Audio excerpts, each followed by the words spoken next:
Hi hello friends, welcome back to my channel lavender kitchen Telugu official.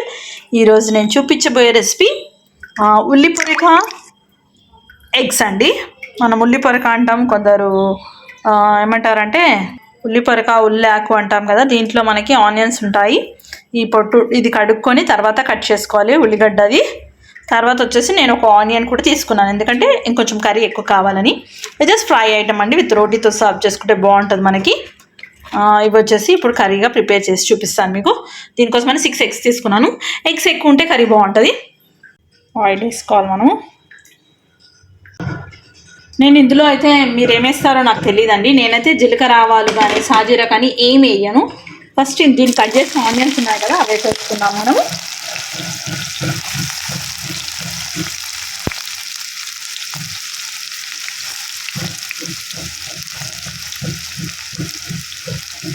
ఉల్లిపొరక ముందు ఉంటాయి కదా గడ్డలు, చిన్న చిన్న ఉల్లిపాయలు, అవి కట్ చేశాను. దాంతోపాటు ఒక ఉల్లిగడ్డ కట్ చేసుకున్నానండి. ఫ్రై కర్రీ అండి, ఈ విధంగా నా స్టైల్లో ట్రై చేయండి. మీరు ఏ విధంగా చేస్తారనేది కూడా నాకు తెలియచేయండి. కొంచెం కరివేపాకు అండి, ఇది ఆప్షనల్ అండి, ఎందుకంటే గ్రీనే ఉంటుంది కదా. ఆప్షనల్ మీకు కావాలంటే వేసుకోండి, లేకపోతే స్కిప్ చేయండి. ఆనియన్స్ అయ్యాయండి, బ్రౌన్ అవుతున్నాయి. సో నేను ఉల్లిపొరక వేసేస్తున్నాను. ఆల్రెడీ మనం శుభ్రం చేసి కడిగిన తర్వాత కోసుకోవాలి. సో వాటర్ ఏముండవు మనకి, ఈజీగా మనం కర్రీ ప్రిపేర్ చేసుకోవచ్చు. ఈజీగా ఫస్ట్ వేసుకోండి, సరిపోతుంది.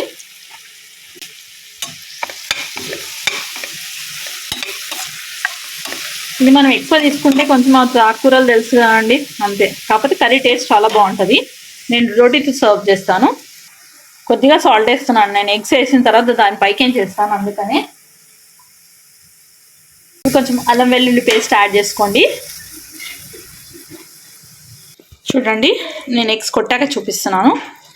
ఈ వచ్చేసి నేను ఒక 6 to 7 కట్టాలు, అంటే పెద్దవైతే ఒక 2 కట్టల్లాగా ఇస్తారు వాళ్ళు, అంటే 5-6 కలిపి ఒక కట్టగా తయారు చేస్తారు. నేను అలాంటివి 3 కట్టలు తీసుకున్నాను. అంటే అప్రాక్సిమేట్లీ నాకు 7 to 8 కట్టాలు వచ్చాయి. అంటే సన్నవి చెప్తున్నాను నేను, ఉల్లి పొరకాయి. అవి తీసుకుంటే నేను ఒక 5 గుడ్లు వేసానండి. అంటే ఈ కర్రీలో ఏంటంటే ఆకుకూర తక్కువ, గుడ్లు ఎక్కువ ఉండాలి. సో టేస్ట్ చాలా బాగుంటుంది. ఇంకొచ్చేపు ఇలా లీవ్ చేద్దాము. దీనిపైన కారం ఉప్పు మళ్ళీ వేస్తాను నేను, అంటే ఎగ్స్కి పట్టుకోవాలి కదండి. అలా సాల్ట్ వేస్తున్నాను పైకించి, ఎందుకంటే ఎగ్స్కి బాగా పట్టుకుంటుంది. మనం ఫస్ట్ కూడా సాల్ట్ వేసాము, ఇప్పుడు మళ్ళీ పైకించి వేస్తున్నాను. కొంచెం ఇందులో స్పైసెస్ ఎక్కువ ఉండాలండి, కారము. నేనైతే హ్యాండ్తో వేస్తున్నాను అండి, మీరు స్పూన్తో వేసుకోండి.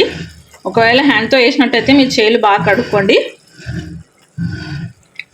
అంటే అన్ని ఎగ్స్కి పట్టాలని ఇలా వేసాను నేను. మీరు స్పూన్తో వేసుకోండి, లేదా ఒకవేళ హ్యాండ్తో వేస్తే కనుక హ్యాండ్ బాగా వాష్ చేసుకోండి. స్పైసీ ఉంటేనే బాగుంటుంది. నెమ్మదిగా కలుపుకోవాలి. ఇప్పుడు మనము ఒక ఫ్యూ మినిట్స్ తర్వాత కలుపుదాం.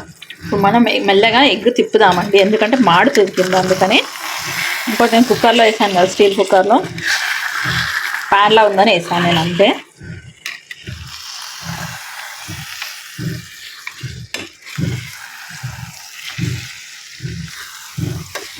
మెల్లగా టర్న్ చేసుకోండి.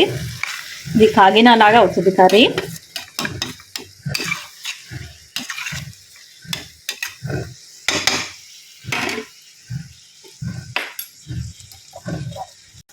కొంచెం కొత్తిమీర వేసానండి.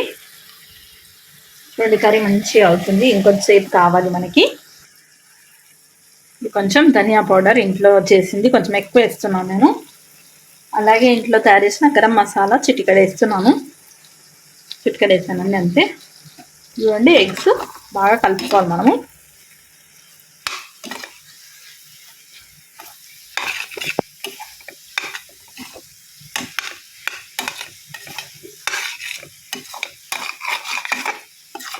ఎక్కువ చిన్న కాగినాలాగా చేయట్లేను, ఇలాగే పెట్టేస్తున్నాను నేను.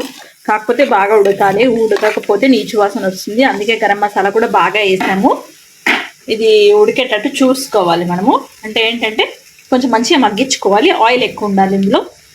చాలా తొందరగా ప్రిపేర్ అయిపోతుందండి ఈ కర్రీ.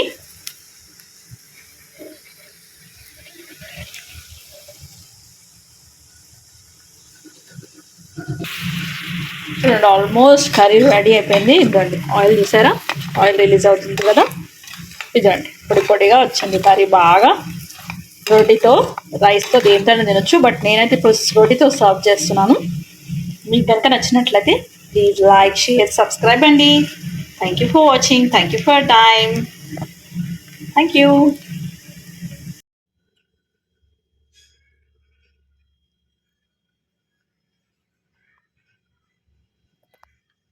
చూడండి.